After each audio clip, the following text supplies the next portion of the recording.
Tamil Nadu hotel எப்படி பராமரிக்கப்படுகிறது என்பதை ஆய்வு செய்வதற்காக இன்றைய தினம் காலையில் இங்கே நானும் நம்முடைய சட்டப்பேரவை முன்னாள் உறுப்பினர் கார்த்தி அவர்களும் வருகை தந்திருக்கிறோம். இங்கே முறையாக அறைகள் எல்லாம் பராமரிக்கப்படுகிறதா, அதே நேரத்தில் உணவகம் முறையாக பராமரிக்கப்படுகிறதா, வருகிற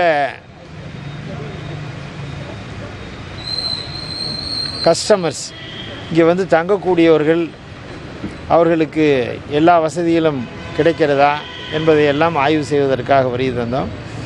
ஆய்வு செய்திருக்கிறோம். ஒரு சில குறைகள் இருக்கிறது, அதையெல்லாம் நிவர்த்தி செய்ய வேண்டும் என்று அறிவுறுத்தப்பட்டிருக்கிறது.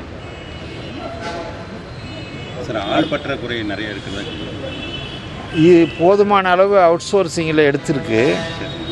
அவங்க தேவையான அளவு அவுட் சோர்சிங்கில் இருக்கிற நபர்கள் முறையாக பராமரிக்கணுங்கிறதான் சொல்லியிருக்கிறோம்.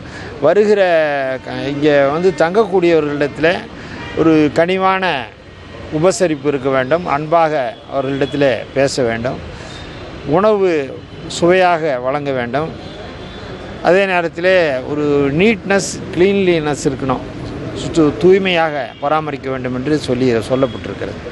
பர்மனெண்ட் லேபர்ஸ் வந்து இல்லை, கம்மியாக இருக்காங்க. இப்போ அவுட் சோர்சிங்கில் தான் எடுத்து பராமரிச்சுக்கிட்டு இருக்கிறோம்.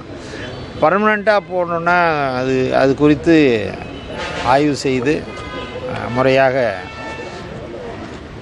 அரசிடம் கொண்டு சென்று அதற்கு பிறகு முடிவெடுக்கும். ஓகேவா?